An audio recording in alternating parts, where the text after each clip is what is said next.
Should just come up in a second. Okay. That's it. Okay, thank you. Good morning and welcome to those in attendance at this remote meeting of the local review body of Aberdeen City Council. Please note that the meeting will be recorded and published online for public access after the meeting. I'm Councillor Stewart and will be chairing the first review. I'll then leave the meeting and hand over to Councillor Bolton, who will chair the second review. And all members switch on their camera but mute the microphone when not speaking. Officers should have their camera and microphone switched off unless invited to speak. I will now introduce the clerk to undertake the roll call of the members participating today and for all members to confirm their attendance once their names have been announced, so it's clear in the recording of the meeting. As the local review body contains quasi-judicial business, members are reminded that they should not leave the room or meeting during consideration of the review. Mrs. Payne? Thank you, Councillor Stewart. So if you can just indicate for the recording that you're present. So Councillor Stewart? Present. Councillor Hendrickson? Present. And Councillor Reynolds? Present. Okay, so we've got all 3 members, so we can now proceed. Okay, thank you very much.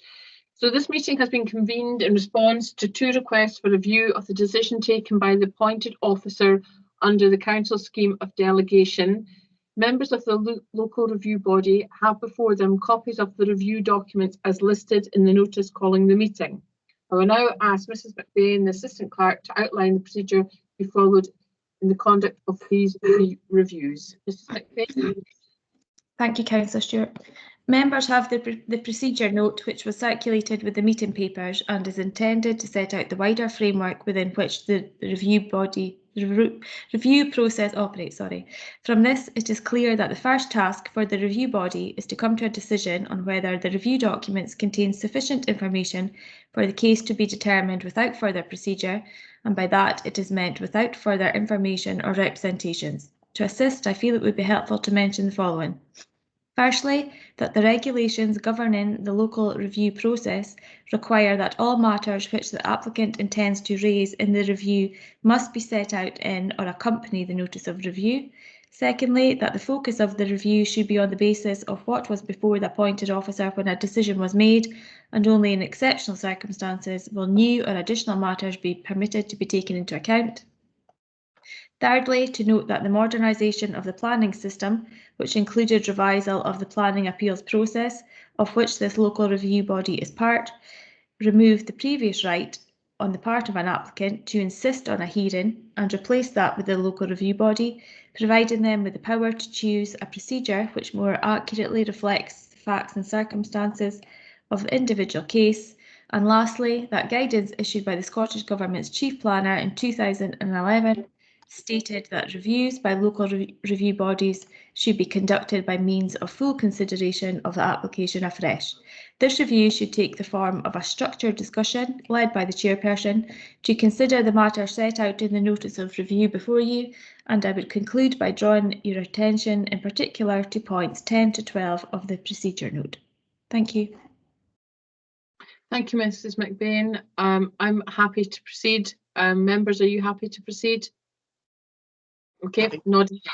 Thank you from both councillors.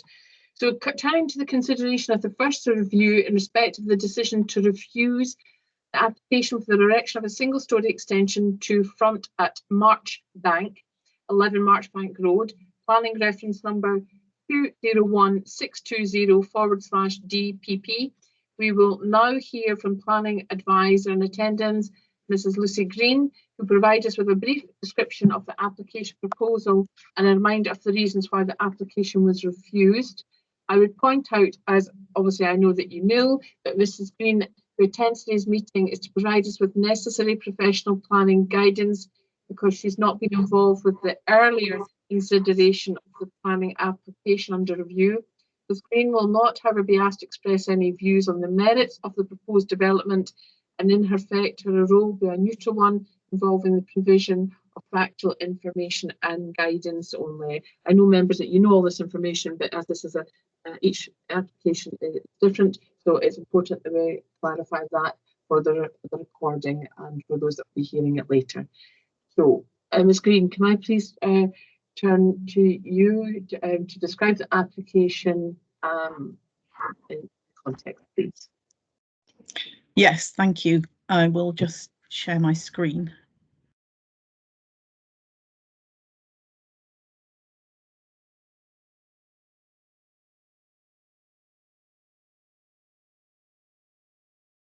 Can you see that?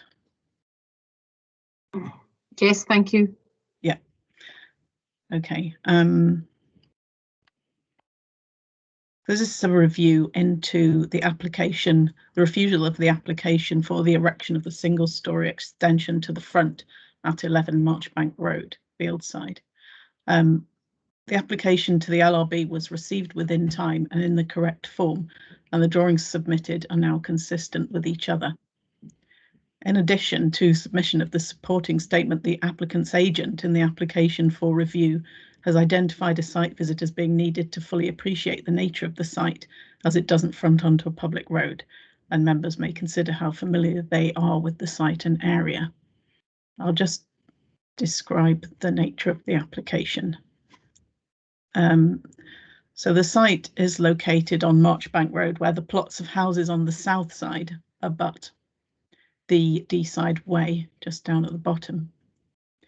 And houses in this area are detached with relatively long plots. This is the aerial view of the house, which is this one here. It's a 1.5-storey granite built with a gable-fronted elevation facing south, and there's an existing small conservatory on the front of the building, which you can only faintly see there. And it's just to the side of the gable. The aerial photo is from our GIS system and shows the trees along the D-side way. So this is location plan. D-side way is to the south here. And the proposals for a single-storey extension on the south side of the house, which is designed as the main elevation. It extends 4.7 metres forward of the house frontage and is 5.5 metres wide.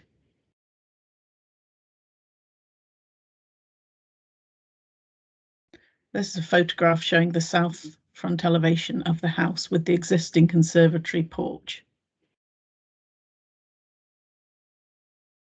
And then a photograph taken from the front of the house looking down towards the D-side way.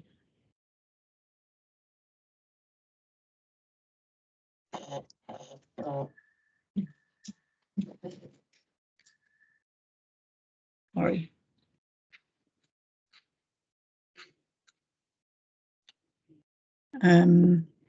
These are the existing elevations showing the conservatory that would be removed, just dashed in red here. And then a plan as existing showing this is the existing conservatory and the existing front of the house.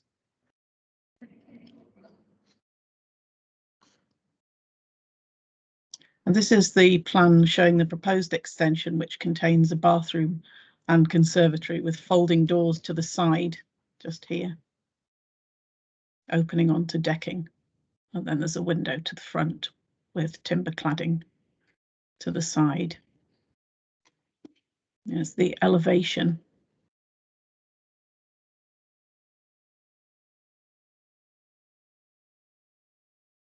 And that's the side elevation to the east and to the west.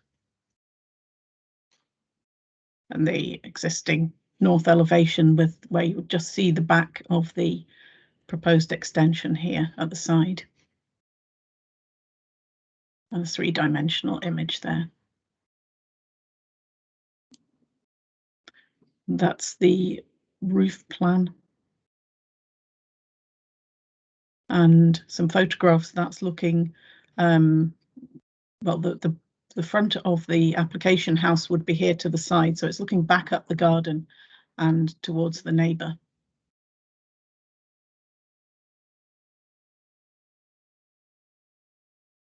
And looking to the other side, we just see the edge of number 9.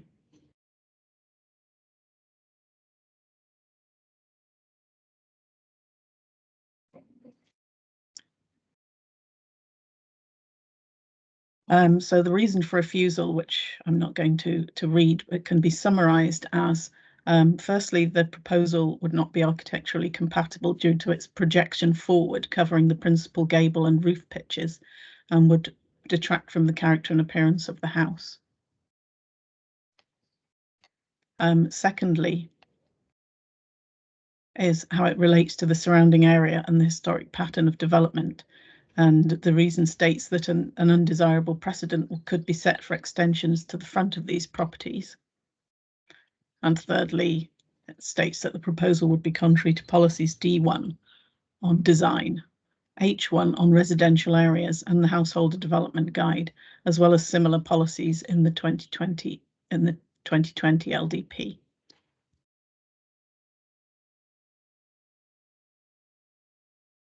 So I'll just summarise the applicant's case for review. First of all, they point out that the site's not within a conservation area, that the property has two frontages in their view, with a particular relationship to the Deeside Way, which is not particularly publicly visible, and that hasn't been taken into account. They state that policies do not require extensions to replicate the host policy, that policy D1 requires high quality design and materials, whilst the existing extensions are of low quality and do not complement each other. They point out that the property is largely hidden from public view from the Deeside Way, that the existing extension partially covers the south elevation, as does the proposed. And they assert that the design would detract from the dwelling, and that's a subjective point of view in the reason for refusal. They point out that a variety of styles and a graduated building line exists amongst the other houses along Marchbank Road, and that they state a precedent would not be created as each proposal is judged on its merits, and this is barely visible. And there were no comments from consultees, including the Community Council, and there were no objections. So I'll now break off for members to decide whether they feel there's sufficient information for a decision to be made without further procedure. Okay, thank you, Ms. Green. And members, are you happy enough with the information that we have in front of us to make a decision pertaining to this application? So I see both councillors nodding yes. Yes. Yes, and I too am in agreement. So happy to proceed.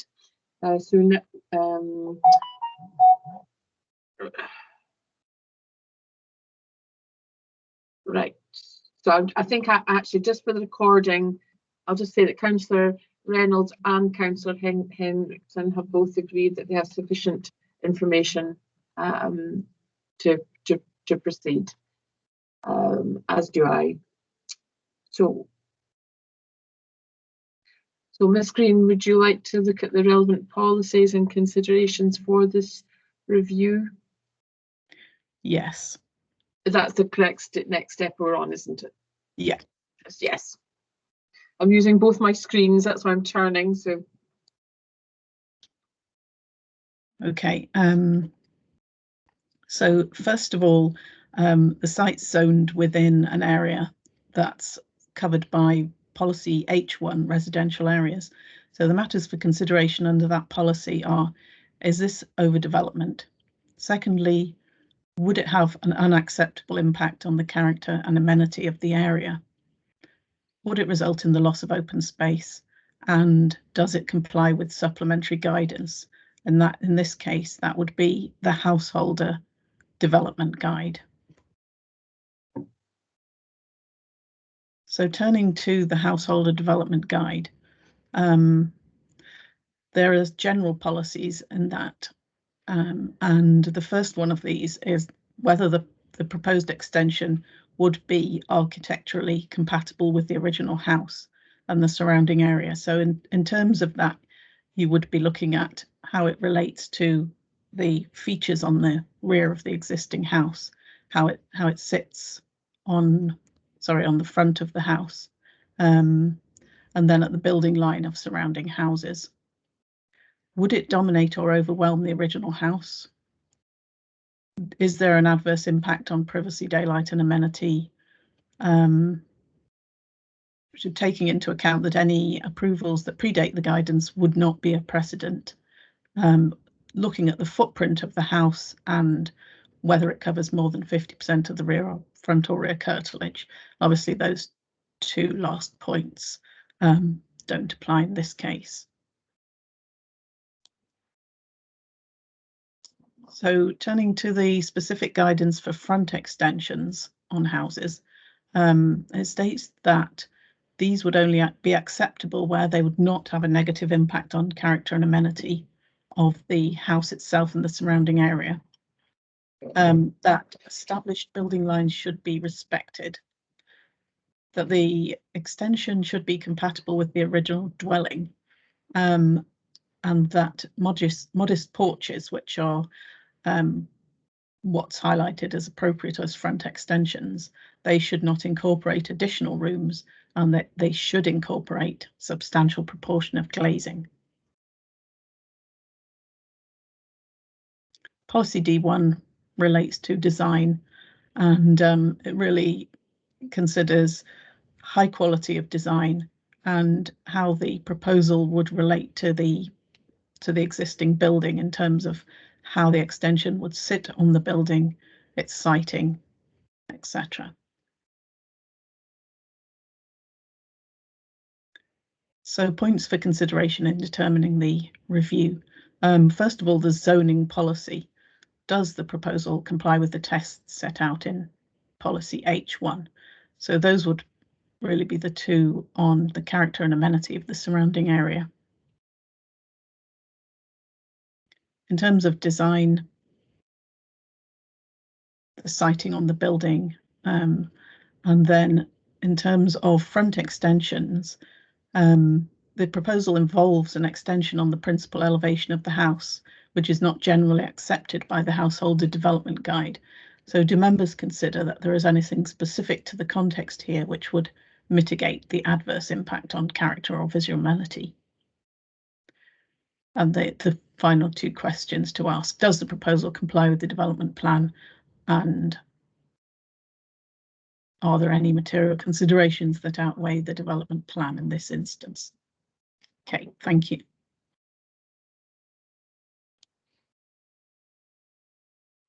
Thank you, Ms. Green. So we're now, members, we can obviously discuss the application in itself. Do you have any questions for Ms. Green? Councillor Hendrickson, I see your hand up, I think. Yes. So let's see. Yes, it's this issue about no more than 50% of the front curtilage, front or rear curtilage may be covered. I'm just seeking clarification there. Is that of the existing curtilage, or does it include the new extension as well? Because when I'm looking at the, if you, I find the right page. If you look at the dimensions on page 15, the width of the new extension is 5378, which leaves a remainder of 3815. And I'm trying to figure out the width of the original building, which is something like, must be like something like 6. Looking at the widths of the lounge and the sitting room, must be about 3700 as an estimate.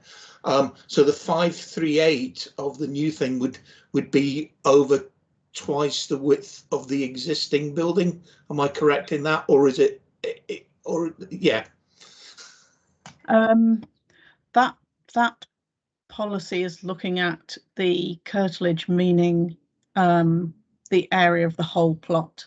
So would it cover more than 50% of the front curtilage, which would be the whole sort of site area, rather than in relation to just the house footprint? Right. So it wouldn't be, yeah, it wouldn't be close to covering 50% of the front or rear curtilage. Does I shall remember that in the future. Does that answer? Yes, it does. Yes. Yeah. Thank you. Councillor Reynolds, do you have any questions? Yes, thank you, Convener. Just on the materials being used, it talks about the dark grey metal sheet. Can you tell us a little bit about this? This is the first time I've come across metal being used as a fascia. You know, usually it's the plastics and the wood, etc. So this is a new one for me. Could you elaborate on that for me? Yeah, I mean, it is something that we've seen before on sort of more contemporary type extensions or new buildings.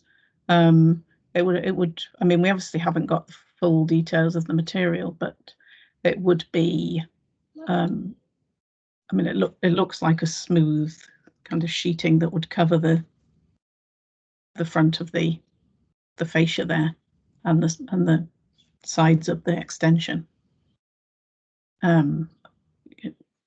We could find out the precise details of the colour and finish.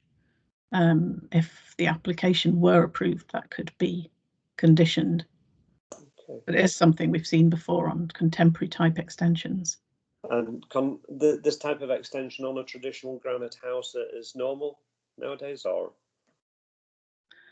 I mean, that wasn't part of the reason for refusal. No, it's something that we have approved elsewhere. You know, a contemporary style on a traditional house. The policy doesn't require that they would have to replicate the style of the house itself. It could be complementary by being a contrast. Okay, that's fine. It was, as I say, it was just a general question rather than questioning the refusal or the approval on this basis. Thank you.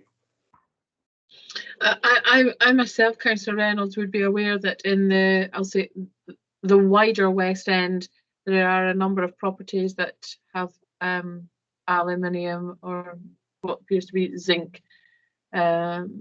extensions, and obviously almost a complete new build as well. So I've seen it quite a bit actually. Members, do you have any other questions or any other considerations about this application? No, I haven't.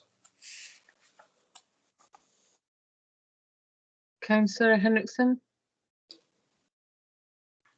Sorry, no, I was looking at the plans. No, I haven't anymore. Okay. Do you feel that you've got to a point where you can make a determination on this application? Yes. Yes. Okay, that's true. I too feel that I'm at a stage, having read the report, got to this stage that I can make a decision about the application. So I would actually be stating that I would actually be upholding the planning application from the applicant. I would state my reasons in later, but can I have your view, Councillor Reynolds? Yes, I'm of the same view as yourself, Convener, and this has nothing to do with my previous question asking about the materials, etc. Okay. Councillor Henriksen? Yes, I'm in agreement with you, Convener. The reason I asked about the width of it was just a query because I wasn't. Yeah, that's yeah, fine. No, that's absolutely fine, Councillor Henriksen. I think it's good governance to question things, so we know in our own mind we're making a determination that we're quite clear what we're doing. So in terms of my reasons for approving the application, firstly, I would note that there has been no objections. I also note that, as the applicant states, it's not in the conservation area. Having looked at the drawings and familiar with the area, I believe it's not an overdevelopment of the area. I don't think it's going to have a negative impact on the area or open space. I would also note that what the applicant says is that it's not actually going to be seen and will have very little visual impact on the local area by those walking by, and that the garden is slightly dipped so that you wouldn't see the full impact of the development. Is there anything else that I would need to say in terms of reasons for approving Ms. Green? Well, there would be the matter of whether you wish there to be any conditions on the application. Yes, I was just coming to that bit. Sorry, I meant in terms of the reasons for approving.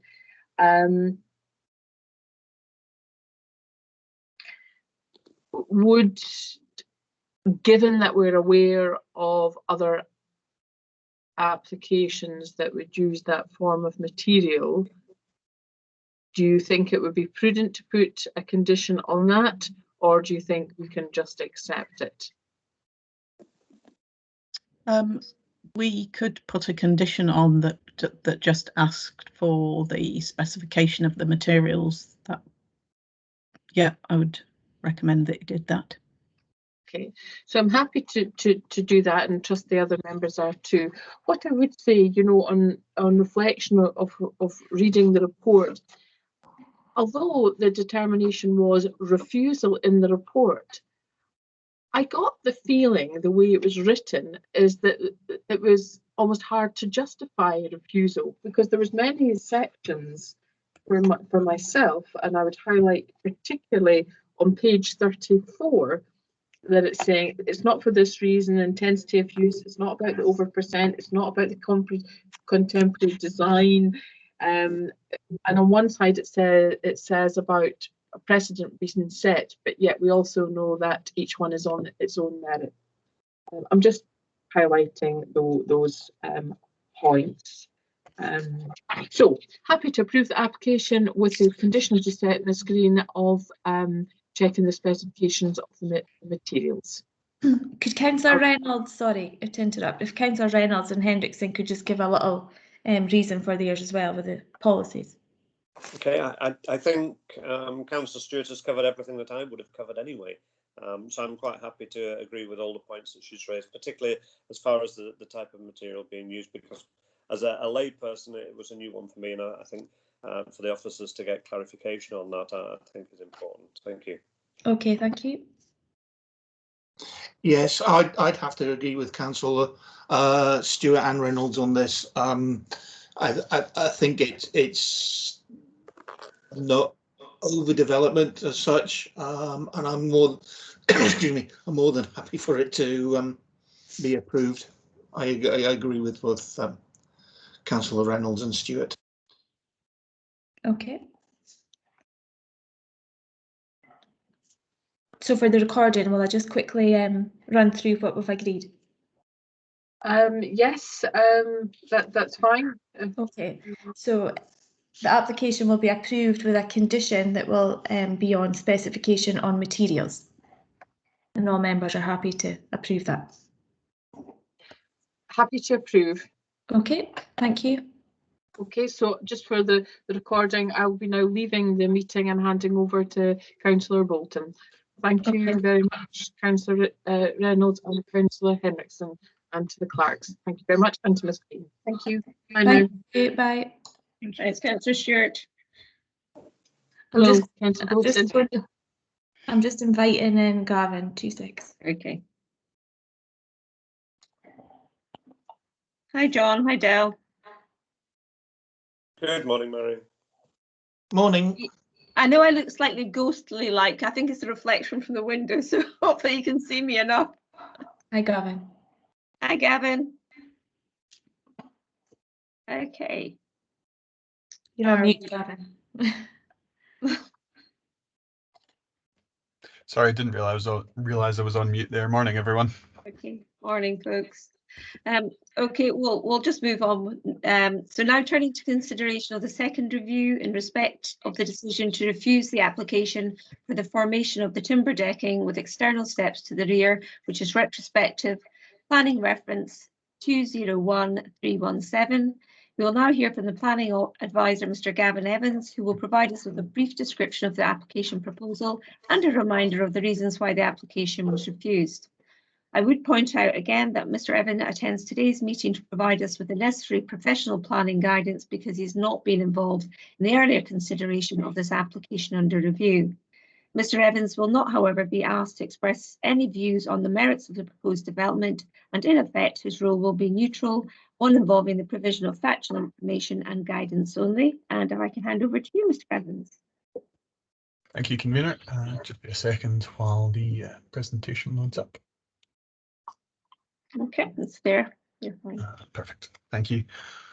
So yes, as you said, before us today, we have a request for review against an application that was refused under delegated powers for detailed planning permission for the formation of timber decking with external steps to the rear. And it's a retrospective application, meaning that the works have been carried out already.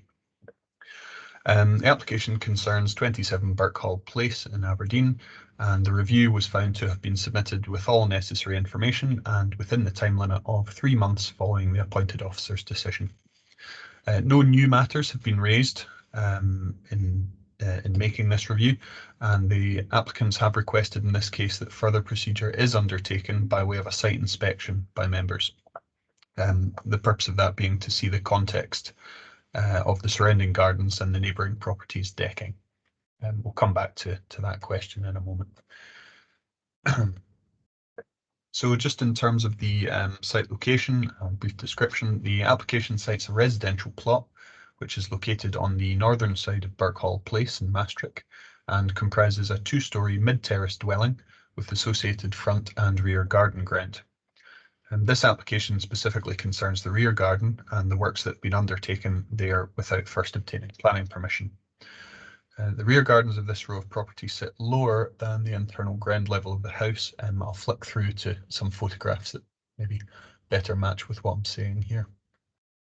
So that's just an aerial photo.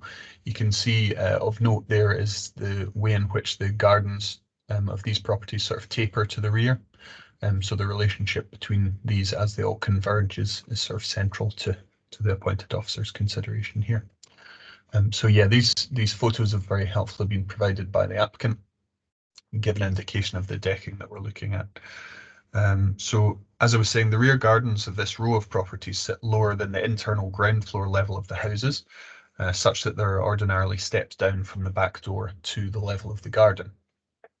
The rear garden now comprises an area of elevated timber decking, which matches the internal floor level, but sits approximately 1.6 metres above the ground level of the garden. This area of elevated decking projects approximately 3.5 metres from the rear face of the house and occupies almost the full width of the plot. You can just see on the right hand side of this image here, not sure if you can see my cursor there, but there's a slight offset of 0.6 metres or 60 centimetres off the boundary with number 25. This elevated section of deck is enclosed by an additional 93 centimetres of fence or upstand, which is just, you can see on the right hand side of the image and again on the far left. Over and above the 1.6 metre high fence which runs along the boundaries to either side of the garden at its sort of usual level. So from that elevated section of decking, steps lead down just from the sort of central part of the deck to an area of artificial grass, which sits approximately 43 centimetres above the historic ground level. Gavin, to interrupt, I'm very sorry to interrupt. It's Lisa Christie here. I don't know if it's just on my computer, but I just can't see that Councillor Reynolds has his camera on. Can we just make sure that Councillor Reynolds has his camera on, please? There we are. Thank you very much. Sorry to interrupt. No problem. Thanks. So sorry, I think I was just talking about the steps coming down, and the area of artificial grass, that's right, sits approximately 43 centimetres above the historic ground level, with a path formed in decking boards centrally there, and that leads to further steps down to a summer house at ground level. So you can just see that. So there's the steps down at the left-hand side of the image, decking boards leading across the artificial grass, and then a couple more steps down to the level of this summer house here on the right-hand side of the image. Worth noting that the summer house itself doesn't require permission, nor does the area of artificial grass. So those are within the scope of permitted development and aren't within the scope of the application that members are reviewing today. It's really just the elevated section and the steps on the left-hand side there. The officer's report notes that this row of properties sits at right angles to those fronting Cairnwell Drive and Upper Maastricht Way. If I just scroll back, you can see what I'm referring to there. It's just that there's a long row of rear gardens, which this property's rear garden sort of faces towards. Just go back to the photos here and give you an indication of that relationship. So for this one taken from the elevated level of deck, you can see the extent to which views are possible out over the surrounding gardens. Then that's just from the bottom of the garden.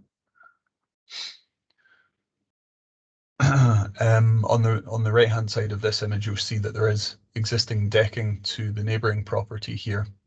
The planning authority has no record of planning permission being obtained or sought for that. It's worth noting that if that has been there for more than 4 years, it would now be immune or exempt from enforcement action being taken. So turning to the proposal, I can come back to any of these photos later on should you wish. So planning permission is being sought retrospectively for the construction of the raised area of timber decking, which is approximately 3.5 metres deep by 5.8 metres wide, for a total of roughly 20 square metres. The associated steps and the additional fencing of just under 1 metre that's been added. So to be entirely clear, the lower section of the deck and the artificial grass and the summer house don't need planning permission, and we're not looking at those today. This is just a sort of zoomed in view showing the sort of various components of the garden, which I think we've probably seen quite well from the photographs already. So as I mentioned before, it's really just the timber deck and the stairs down that are within the scope of what consent's required for. This is a useful section that just shows you how that works in terms of the levels and the relationship with the adjoining screens and fences and things. The appointed officer's reasons for refusal stated in full in the decision notice within the agenda pack, but picks up on the following main points. Firstly, the proposal would have far-ranging impacts on the private amenity of both immediately adjoining properties at 25 and 29 Birkhall Place, and also other neighbouring properties at numbers 31 Birkhall Place, 74 Upper Maastricht Way, and 165 and 167 Cairnwell Drive. And those are basically just the closest properties that are most likely to be affected by any overlooking. And that impact is characterised as being due to the height of the decking relative to neighbouring gardens and their associated fences. Refers also to the impact on number 25 Birkhall Place specifically in terms of the rear garden and its living room window due to loss of privacy and increased overlooking. Similar but less severe impacts are identified to 165 and 167 Cairnwell Drive. On balance then, the officer concluded that the application would be contrary to policies H1, residential areas, and D1, quality placemaking by design of the local development plan, as well as the relevant general principles and guidance on decking set out in the Householder Development Guide, supplementary guidance. It was considered there would be a similar level of conflict with the equivalent policies of the emerging proposed local development plan, and the officer concluded that there were no overriding material considerations in favour of the proposal that would outweigh that policy conflict. So turning then to the applicant's case, notice of review makes reference to the following points in support of the applicant's case. Firstly, the decking in the rear garden was upgraded as a result of the existing timber becoming damaged and rotting, Unfortunately, we don't have any photographs or drawings which demonstrate what was there before, so it's quite difficult to do any sort of comparison. States that the heights of the decking have not been altered from what was previously or existing. Again, without information to corroborate that, it's quite difficult. Although the objection from neighbour would suggest that there is a degree of change. Highlights also that there are a number of examples in the local area or neighbouring properties in which similar works have been completed, and points to both neighbouring properties having decking installed at the same level, with the works currently before us having been carried out to be in keeping with the levels of neighbours' decking. In terms of consultations, sorry, I'll come back to that slide. The Maastricht, Shedixley and Summerhill Community Council provided no response to the application. There were 3 representations at the time of the application, 2 objections and 1 expressing support. Letter in support didn't provide any additional detail or reasoning for that. The objections mentioned the raised deck invading the privacy of number 25 Birkhall Place. That's the immediately adjoining neighbour, allowing the neighbours to be able to see directly into the neighbour's living space. And also that the raised decking would result in a loss of privacy to the garden of 163 Cairnwell Drive. On submission of the review, those who've previously commented are invited to make any additional comments at the time of the review. And this next slide included a photograph which was provided by a neighbour at number 25. They indicated that they would be satisfied with the decking being decreased by a metre away from their living room window. I'm not entirely sure if that's referring to its height or its distance off the boundary. And also that the lower area of decking should be taken away from the boundary fence to which it's affixed. I think that's on the basis of the boundary fence being erected by number 25, so that's more of a sort of property dispute rather than a relevant planning consideration on that front. A photo has been enclosed, which is just what we're looking at here, so back to that if needs be. So at that point, convener, I think it's just for members to decide if they feel a site visit would be necessary in this case. Okay. Before we go to a site visit, I don't know if you'll be able to get any aerial views. Would you on the Google map, Gavin? Yeah, I can certainly try. That'll see if it can satisfy before we go to deciding whether we need to actually. Yeah, I'll leave that one up just for a second while I tootle around. Yeah, because I know that we can get in a bit closer if we use Google Maps or whatever it's called. Yeah.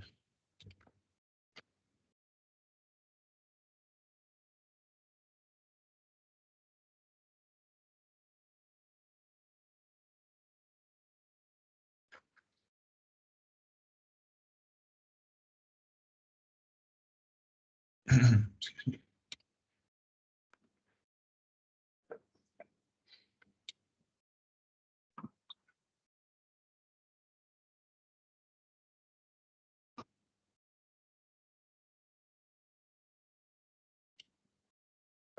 Okay, I'll just close off this screen and share my other one.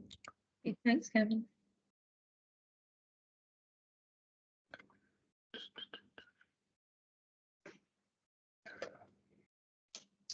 There we go. Hopefully that's up shortly. Don't know if we can get any. Yeah. So disregard the little red dot that's hovering there. The application property is actually this one. Okay. If you can see my cursor there. I don't know if that's. I don't know if that gives you much value, to be honest. Just because we can't come and say, oh, excellent. Yeah, you can zoom in a little bit further, but it doesn't get any clearer, unfortunately. Just gets grainy. Okay. Right. All right, thanks, Gavin. Members, you'll have heard the applicant requested that we did do a site visit. Members, do you feel that that would be necessary, or do you feel that the information in front of you, assisted with that picture that we just got from Mr. Evans, will give you sufficient evidence to be able to proceed? Dell, Councillor Hendrickson. Yeah, I'm fine that we can go ahead. I think I've got all the information that I need. Okay, thank you. Councillor Reynolds? Yes, I think we've got all the information. The photographs that you've actually provided are very, very good, and it gives us a proper impression of what the back garden is like. Thank you. Okay, thank you. I'm equally satisfied that I have information, sufficient information, should I say, to go ahead with the determination today. So if I could just hand back to yourself, Mr. Evans, to go through the relevant policies and other considerations. Thank you, Convener. Yep, I'll just share my screen again here.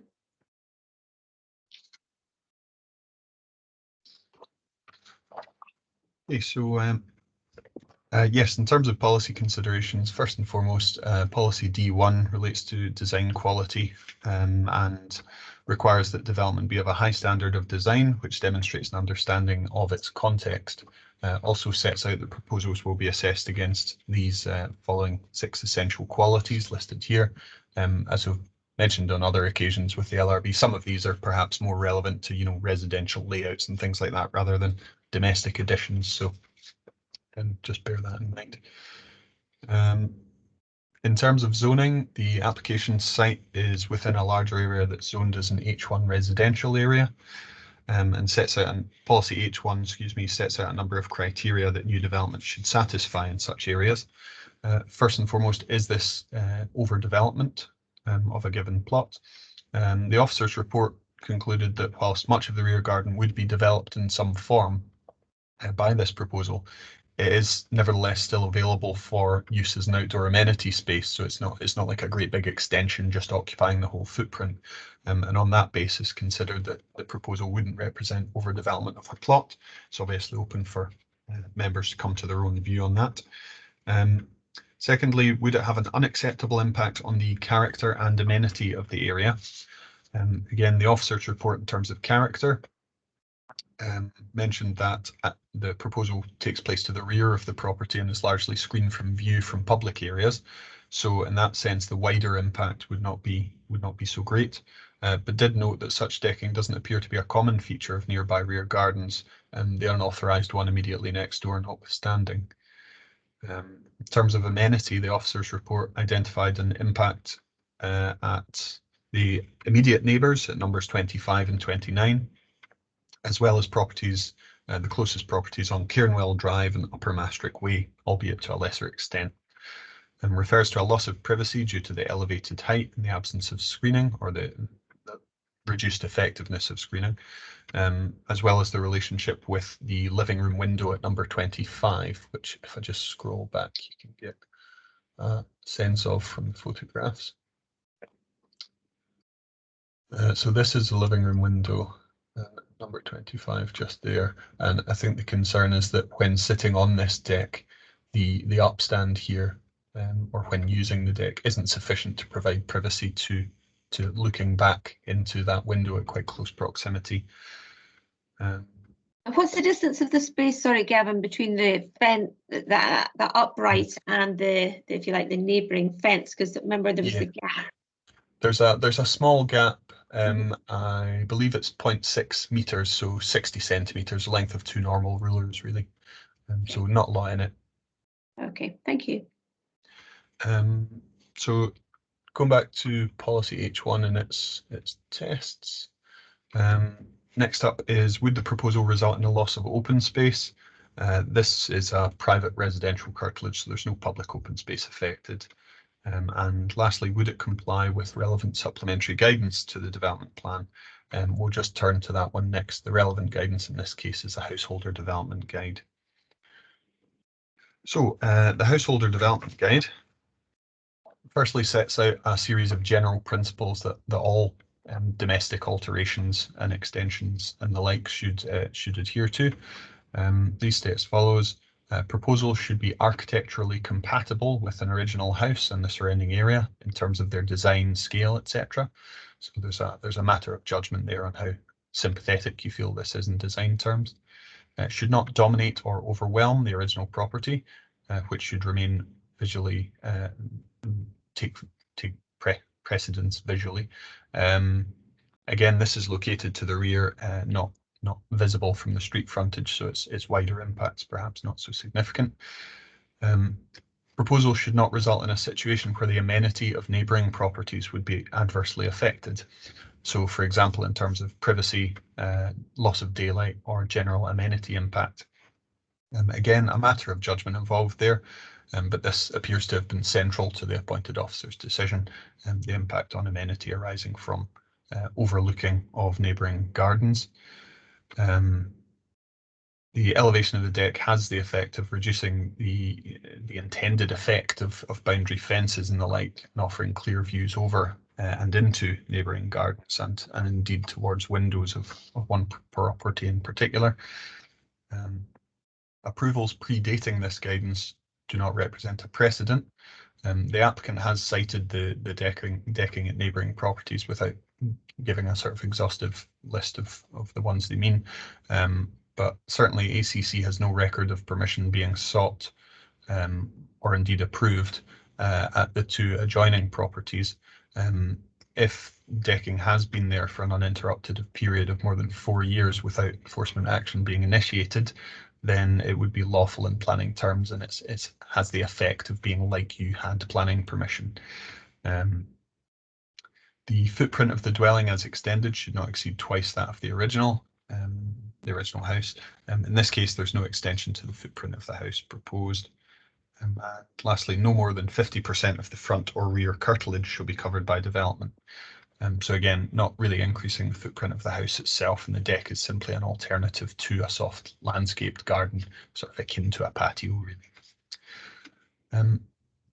In terms of decking specifically, the householder guide does state that proposals should not result in an adverse impact upon the amenity of adjacent dwellings, including both internal accommodation and outdoor private amenity space. In relation to fences and boundary enclosures that you might find around areas of decking, in all instances, the scale and form of boundary enclosures should be appropriate to their context and should not detract from the street scene as a result of inappropriate visual impact. And also, proposals for boundary enclosures will not be permitted where they would result in an unacceptable impact on the amenity of neighbouring dwellings. So the thorny issue with decking sometimes is that the obvious thing to do to address issues of privacy or overlooking from a deck might be to put a big fence or some sort of screen around the edges of it, but bearing in mind the change in levels, that can lead to a situation where the neighbouring property is looking at a fence that's sort of double the height of a normal fence from their ground level. So need to be quite cautious about that as a potential solution. So just sort of summing up points really. First and foremost, zoning. Do members feel that the proposal complies with the test set out by policy H1 for residential areas? In design terms, is the proposal of sufficient design quality, having regard to factors such as scale, siting, proportions, materials, and colour? And would it comply with the general principles set out in the Householder Development Guide, as well as its specific comments on decking? So really, just once you've considered those points, do you feel that the proposal as a whole complies with the development plan when sort of read in the round? And are there any other material considerations or factors that outweigh the development plan in this particular case and point towards approval? I'm happy to assist with phrasing of decisions, or if members consider conditions are necessary. And I'll hand back to you there, convener. Thank you. Okay, thanks very much, Gavin. Gavin, could I just, before I go into questions, could I just get you to take some of the photographs back up of kind of the back of the houses and the wider footprint of other houses? Yeah, sure. Just go back to the start and run through them if you like. Yeah, please. So can I just ask, so number 27 is obviously the one we're looking at. So 25, is that on the right or the left? Is that my right or your thing I should know off the top of my head? To the right hand side as we're looking at it. Okay. And is it correct that both neighbours have raised decking? Is that? Well, the applicant submission referred to raised decking at both adjoining properties, but from the photographs I couldn't see anything at number 25. Yeah. So I'm not sure if that's just a reference to. Oh, sorry, going the wrong way. Because I could see some sort of white bits there that seem to be still up there. Well, My understanding is that this would just be the stairs where the back door comes out, and then you would immediately come down. So I'm not sure if there's anything further within the garden that we can't see too well. The neighbour on that side did provide a photo with their additional comments, so I'm not sure if that helps. I mean, All right. I'm not sure that. Okay. Could I see the wider kind of area, just photograph would be helpful as well. Yeah, of course. So something like that one. Yeah, there's not one that gives me a little bit more view of the other houses on the other side. Yeah, these two are sort of in both directions. Can I see the aerial one again, please? There we go. Okay. Just have a look.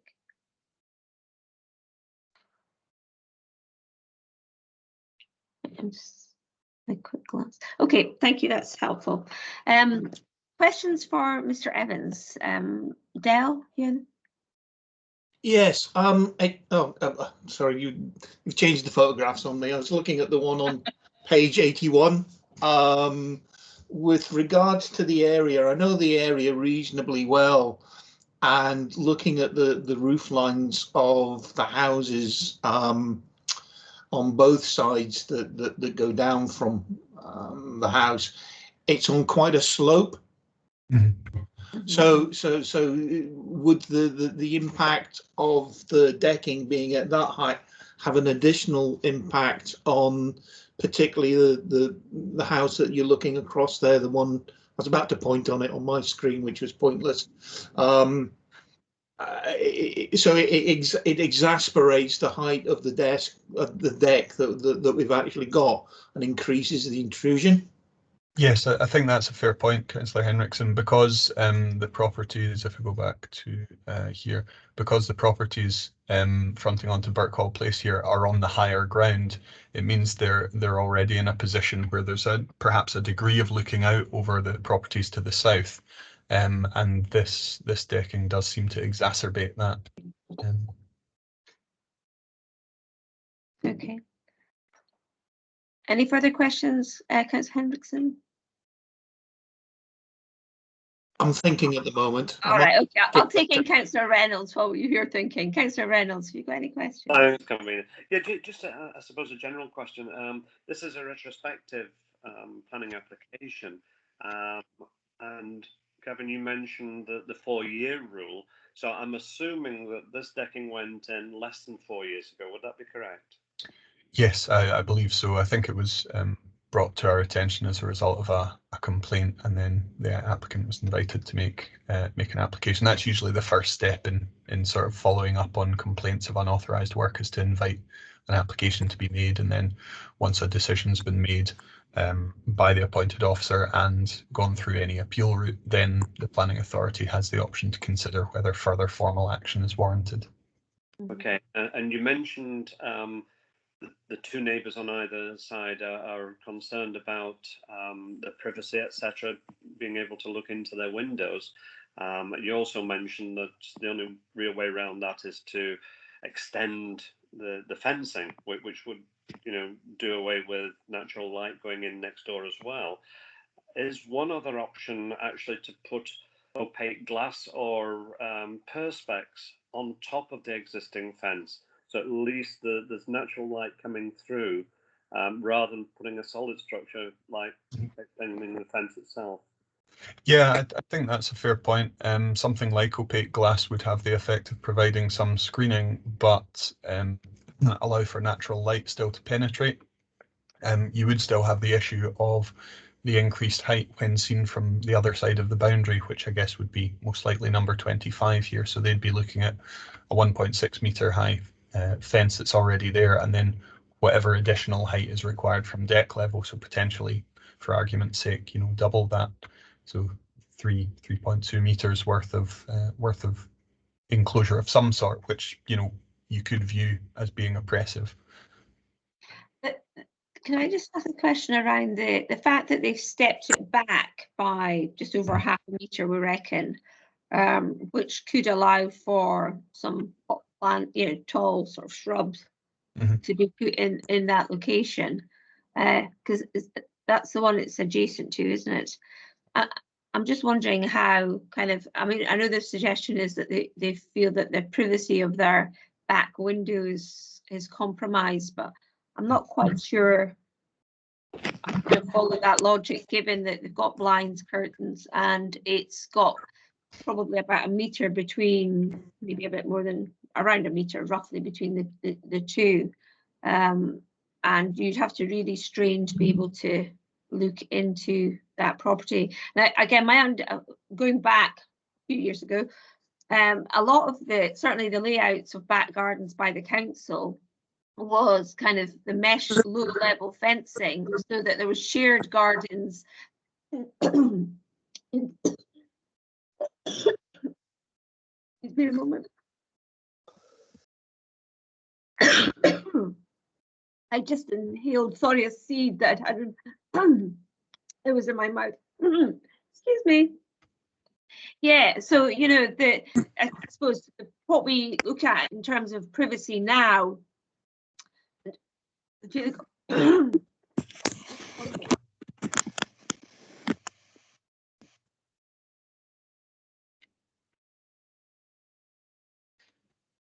think I've stopped choking to death there. Yeah, it was actually never a consideration in the past. It was always about, you know, speaking to your neighbours rather than blocking them off.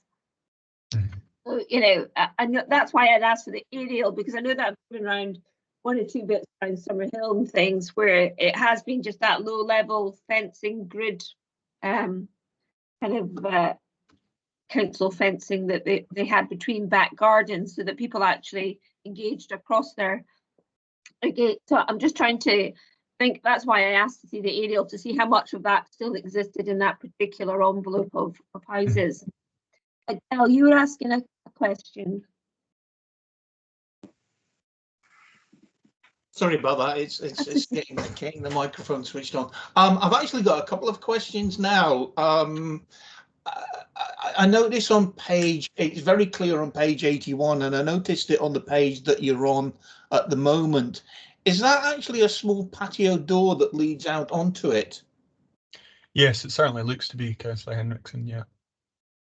Yeah, yes. And the other issue that I have is that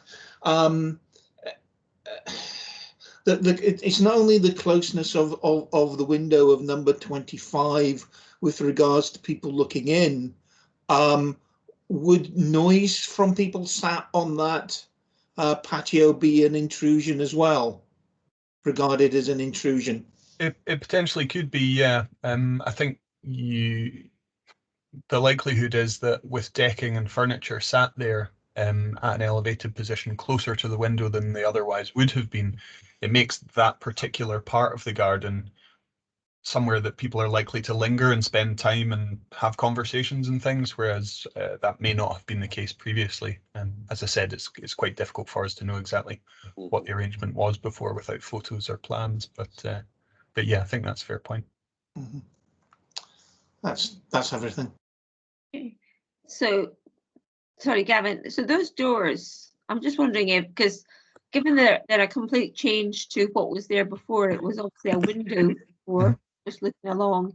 I would have assumed they would have had to have some sort of planning, building warrant or something to do that, wouldn't they?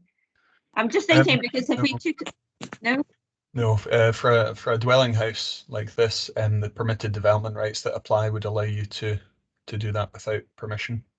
Yeah. No, I'm just thinking that obviously if we don't give them permission and take enforcement to remove the decking, I'm just thinking of the hazard of you're gonna have patio doors that open out into a drop, how that would sit. And I know that that's not just about, you know, the only consideration what to think. I think building regulations might well capture that, because at the moment, obviously, that, you know, French doors are opening onto a level surface. Yeah. Whereas if the deck had to be removed, for argument's sake, they would just open onto open space and you drop. So some sort of enclosure or sort of, you know, Juliet balcony type thing might be necessary. Okay. Sorry, I've got another question that sort of leads on for that. It's on page 82, the balcony on the other side. Sorry, Councillor Henriksen, I don't actually have the agenda open. Can you tell me what page I'm on at the moment in this presentation? I'm not sure. I can't see it. I can't see the number. If I can, I think it's just tell me when I hit 82. I think it's going back actually from where you. Yeah, I think you're 88 now. Yeah. Next one. Next one, I think. Next one. The other way, I think. I'm getting. Yeah, that's. Yeah. Well, yes, there is a slightly better one with a pile of gnomes in the corner. That helps. Oh, That It is. one. Councillors. Which one are you, John? The littlest one. Sorry, Henderson. Yeah, no, it looks as if the width of that patio is hung off the width of the one that we're looking from, with steps going down. I do actually have a suggestion that would satisfy me when we come to make a decision. Are you talking the width as opposed to the length of the house, the decking?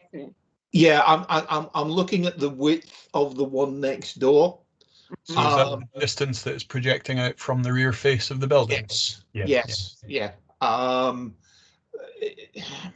It's certainly. It's a bit L-shaped. This one, I think. Yeah. Next one. Yeah. There's stairs going down. So you come out and go down the stairs. And. Sorry, I don't understand what you mean, Councillor Hendrickson, because it's hard up against the house, so there's not. I don't think there's steps coming out of the house. No, but don't. You see the table? On the other one, when you come along the balustrade, there's a gap, and you can actually see the balustrade going down. So the stairs are adjacent to the proposed.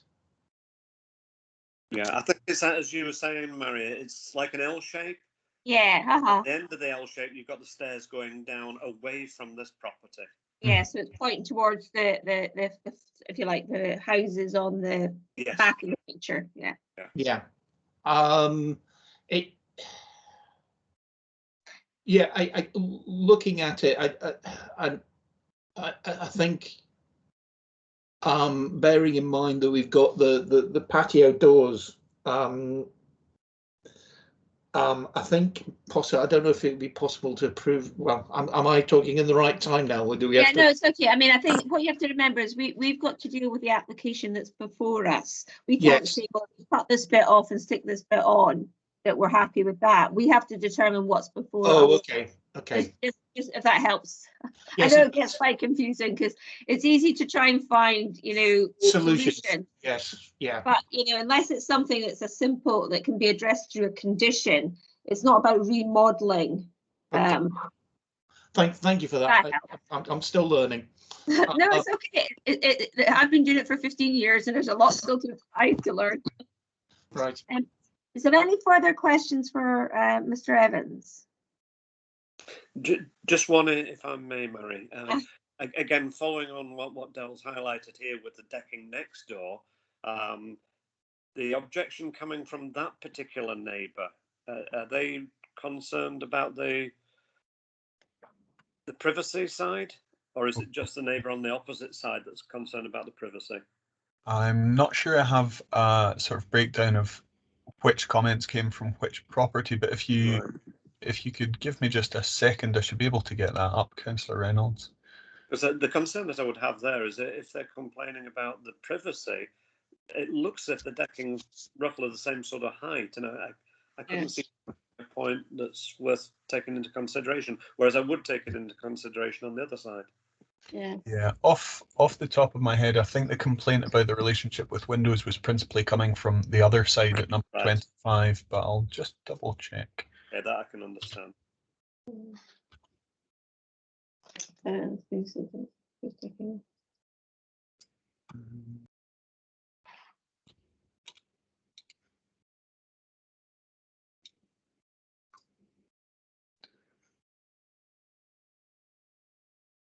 Okay, so we didn't actually have an objection from that side, Councillor Reynolds. Right, okay, that's Yeah. great. Thank you. So the 25 didn't object. 25 did, 27 didn't. All So right. we're looking at 27 just on this slide. Okay. So the application house is 25, is that? No. Sorry, no. Sorry, I've got my numbers confused there. 25 objected and 29 didn't. 27 is the application site. Sorry, my mistake. Yeah. Okay. Are any more questions from Mr. Evans? No. What I suppose a general one, if I may, and it's just picking up on a point that you raised there, that we can put conditions in, but we can't rejig the whole thing. And this comes back to the point that I raised about maybe having some opaque glass in. Now, is that a rejig or is that a condition? That's a tricky question, really. With these things, it's always what's called a matter of fact and degree. And the question is whether you're sort of significantly altering the proposal. Generally speaking, with boundary enclosures and screening, that's usually within the scope of something we might condition. So I think you'd be on fairly solid ground there. Okay. And equally on that same question, would it be feasible to have some sort of landscaping solution in there, given they've left that space? Yes, yeah, I think that's absolutely within reasonable scope of what you might do with conditions, Councillor Bolton. Okay, that's fine. Okay, members, any more questions for Gavin? Nope. Okay, so in accordance with the procedure note, we will now obviously decide if we're in a position to proceed to make a decision. Councillor Reynolds, are you feel capable? Yes. I'm having a disco light with my computer. Just a moment. I don't know what's going on. I'm flashing like mad. I don't know what's going on. No, give me 1 second, just so I can see if I can do something here. Okay, I'll just have to put up with the disco. Can you hear me okay? Yeah. Yeah. Okay. Councillor Hendrickson, are you in a position to determine as well? Yes, I am. Yeah. Okay, right. If I could perhaps ask, I mean, I'm quite happy to go, but does anybody want to speak first? I'm not seeing any volunteers, so I'll go first. Ladies first. Sorry? Ladies first. Thanks, John. I mean, this is quite a difficult application to determine because, you know, if you look at the fact that it's got the French doors, you know, the suggestion there was decking there before, however, we haven't got any evidence of that. But what we can see is the next door neighbour at 29 as, from looking at it, decking at the same height. I think, you know, we've heard already that the bottom part of the garden is not part of our determination today. That's already within permitted development rights. I do think that the applicant has tried to appease the number 25 by putting that about half a metre, just over half a metre of distance between a barrier, if you like, and their living room window. And I do think it would be quite difficult to be able to see in. However, I do accept the point that I think it was Councillor Reynolds made about it's not just about the visual intrusion, but it could also be about the noise. So, you know, that there's a number of factors that make me slightly nervous, but I do wonder by reducing, because I think there was a suggestion if we reduced it a metre that would make it somehow better. My understanding is noise actually rises, so I'm not quite sure that it would make much of a difference to number 25. You know, clearly, as I say, I mean, if we could have put, I would like something more like a heavy shrub to be put in that space, not necessarily one that was more dense as opposed to sort of leggy, because again, what we don't want to do is take away or intrude into number 25 space. But I think, you know, some sort of hedge, box hedge or something, quite a high one, that would be at the same level as the screen that they've currently got, which would just act as a sound buffer more than a, you know, a visual intrusion. I don't think that would actually detract from the light into the neighbouring property. You know, so I'll be interested to see what other members have to say before I kind of finally come to my decision. Councillor Hendrickson, do you want to go next? Yes, I'm in a mind to refuse. I think the main issue for me is at number 25, and it's the proximity of the decking to the window. Not only do I feel that to ask someone to have curtains and blinds to prevent people looking into the living room, I think is unreasonable.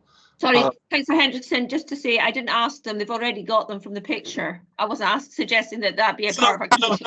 No. But it's the measures that they have to take themselves to prevent people looking in. I'm also concerned not only about the noise from the fact that the decking is large enough for a seating area. I think even just having being aware of the presence of people that close to your window it could be it's breaking their privacy. I wouldn't say go as far as to say that it would be intimidating, but I think if I was sitting in that living room and people were sitting out on that balcony, you would be aware of it, and it would be an invasion of privacy. Also looking at the other properties, there's a lot of invasion of other people's privacy on not only on number 25. It's, hold on, I'll just go back to the, I've gone too far, the map, so I can, on Kenwell Drive. I think they're looking into the gardens, especially as it is raised up quite high and it's on sloping ground. I just think I would be minded to refuse it on the privacy aspect of the surrounding properties, for not only for people looking into the windows, but the noise and the fact that they're going to be constantly aware of people sat outside their living room. Whereas I find that if it had been at a normal garden level, the intrusive effect of someone at ground level isn't as much as someone being right outside your window. That's just how I feel about it. Yeah, no, that's fine. Councillor Reynolds. Yeah, usually Councillor Hendrickson and I agree on most things, but I don't necessarily agree in this particular case, I'm afraid. The point that you raised regarding having vegetation between 25 and 27, I think would certainly stifle noise. The concern that I would have there being, if I was the resident in 25, I would be concerned about the overgrowing vegetation. And again, they would have to cut it from 8 or 9 feet lower, which I think would hinder things there.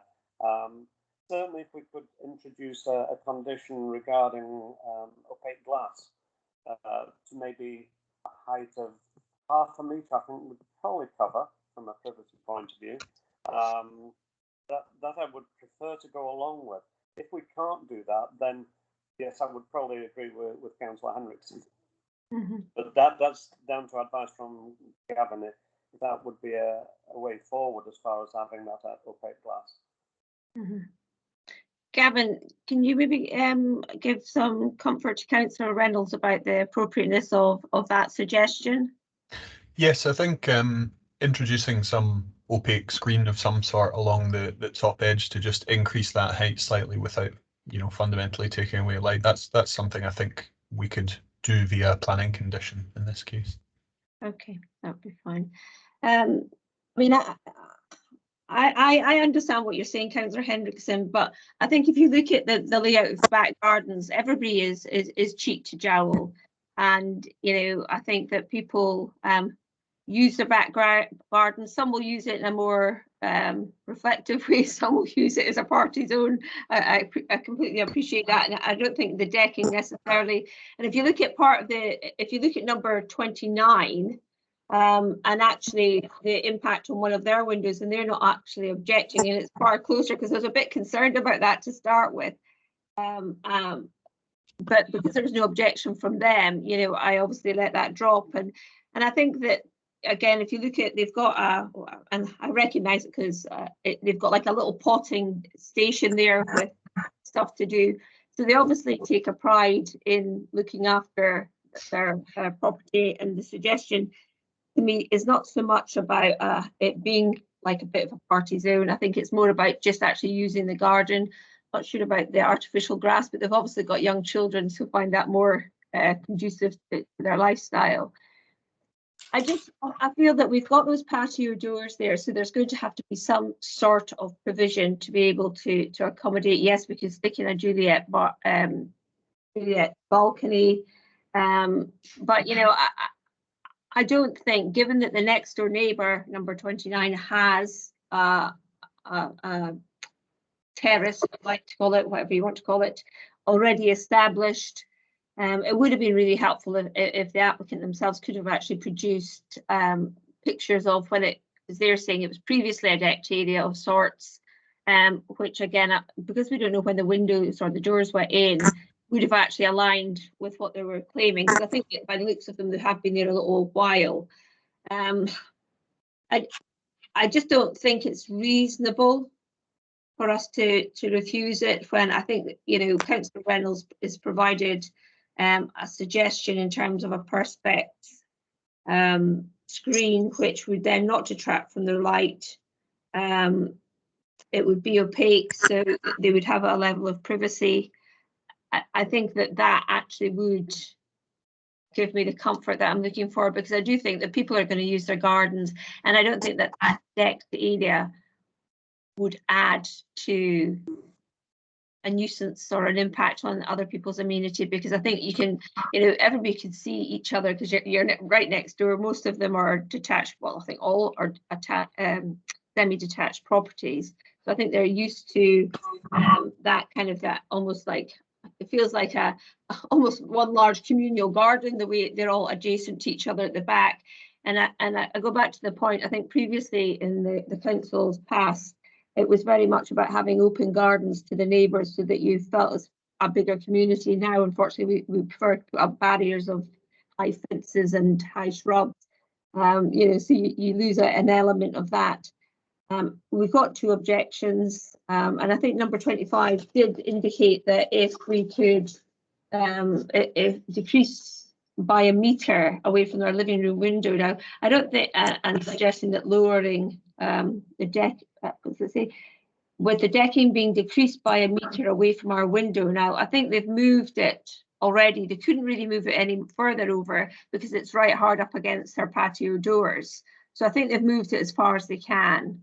And if that screen is in place, the lower of the deck being taken away from the boundary fence, I'm not quite sure what they're saying to that. Can you explain that, Gavin? I think that's to do with the construction of the lower part of the deck, involving it being directly affixed to the boundary fence.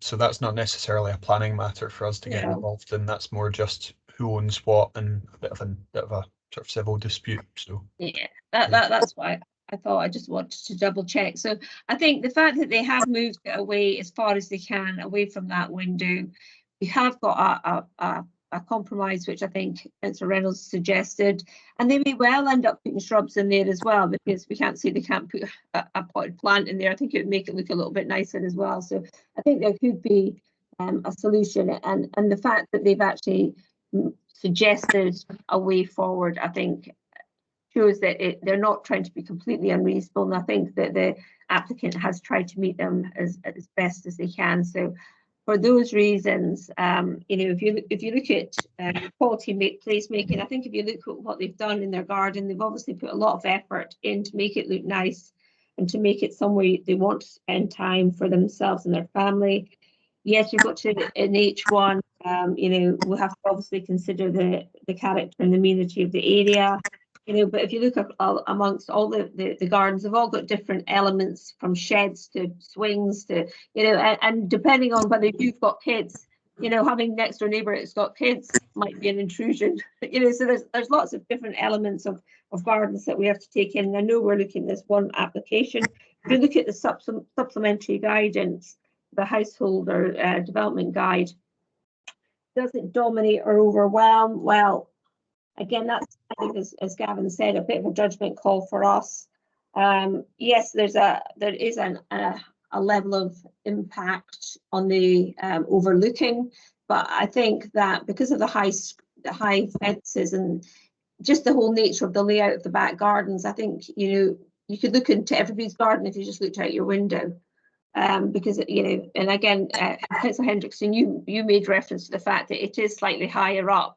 So they already have that overlooking of their property. So I think just on balance, with that condition, I'd be happy to overturn the officer's recommendation and move that it be approved with the condition as suggested by Councillor Reynolds. Councillor Reynolds? Yeah, I'm quite happy with that. I suppose the type of material will be really important as well, Gavin. Probably have to be tempered glass out there. Yes, I think it would have to be, and there's probably some sort of building regulation that would cover the type of glass that would be used, because it would need to be sort of pretty robust and stand up to stand up to ill treatment. Everything. So, yeah, you know what I mean. Yeah. Okay, so are you happy, Councillor Reynolds? Sorry, you're saying, yeah. Well, yes, quite happy if we can put that in as the condition and then approve. Okay, Councillor Hendrickson. I'm happy to go along with the officer's recommendations. I appreciate everything that's been said. I do find it quite intrusive to number 25. For me, looking at, again, I don't know if I can continue talking. Looking at the picture that I'm looking at, it looks as if they've got a barbecue set up there. So it's purely intended for social gatherings. And I would, yeah, I would just, if I was next door to that, I would feel quite intimidated. The earlier I was talking about the width of it. And we can't do anything about that, because the one to number 29 is half the width. So you're not going to get the amount of people congregating on that side. That would be slightly, that would be very much less intimidating and less intrusive. I just find that this is an incredibly intrusive piece of decking that impacts not only 25 but all of the buildings round about it, and I would be going with the officer's recommendation. Okay, that's fine. Thank you, Councillor Hendrickson. As I say, it's a difficult application to determine, but Ms McBain, could you just do a verbal vote, given there's a decision? Thanks.